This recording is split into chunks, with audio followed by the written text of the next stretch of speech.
community. You know, we all love her. And I was in Albuquerque at St. Vincent Academy, a school that she built, and we heard about her from the time we were in school.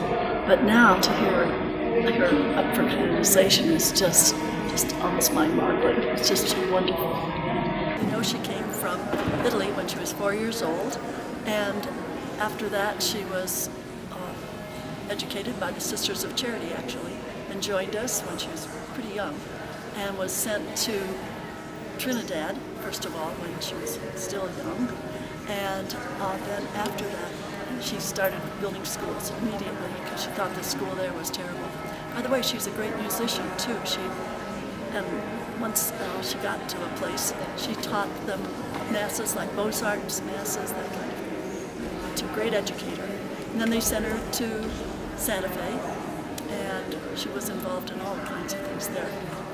If you read her book, at the end of the Santa Fe Trail, it's letters from Blandina to her sister Justina in Cincinnati, who's also a sister of charity. You would find out amazing things.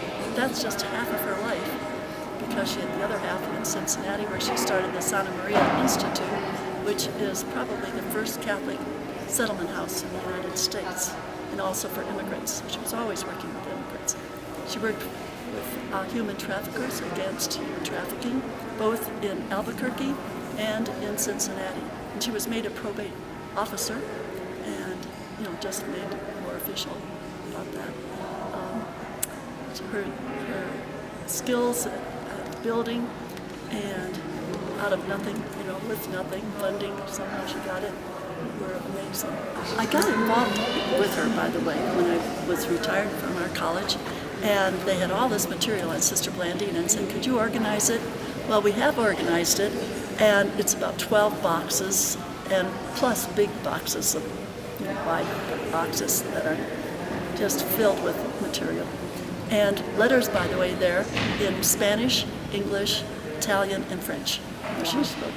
And one of her big, besides Billy the Kid that everyone knows about, she also knew Thomas Edison and told him that since he was so good with electricity and whatever he was doing, that and with communications, that he should be able to find a way to help deaf people to hear. And he drew a little prototype of a hearing aid for her. We got that in the archives. It's just an historic moment. It's very humbling. She's such a challenge to follow. She's such a role model for so many people, and especially for us as Sisters of Charity. Anyone could follow in her footsteps. They'd be another saint, I guess. It means so much to us. It's been opened today officially when the Archbishop read the decree. We've looked at the heroic virtues of Sister Blandina, and now we go forward. And now Sister has to work more, because now after today, she has to perform miracles. Not just in the past, but what happens in the future. But we've been able up to now to prove heroic virtues. She has faced down the barrel of guns to save people from lynch mobs. She was able to impress Billy the Kid, but moreover she won over hearts to have people help her build the first schools, the public schools. She started the public schools in New Mexico, the first hospital in New Mexico, St. Vincent's here in Santa Fe, and then St. Joseph in Albuquerque. And that ministry that she began continues today in CHI, St. Joseph's Children.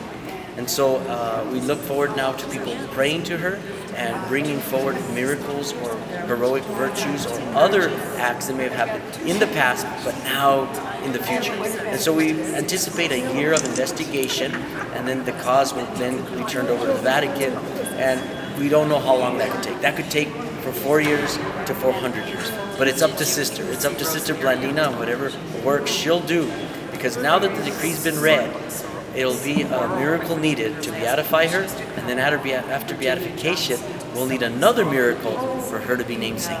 We want people to pray to her. Now people are invited, and the world has been summoned. If you have any evidence about Sister Blandina, this is what today was about, with the decree going out to the world, saying, if you have any evidence, to bring that evidence forward, either in favor or against, because now the open book is there, and we invite people to read about her at the end of the Santa Fe trails, because she can inspire everyone.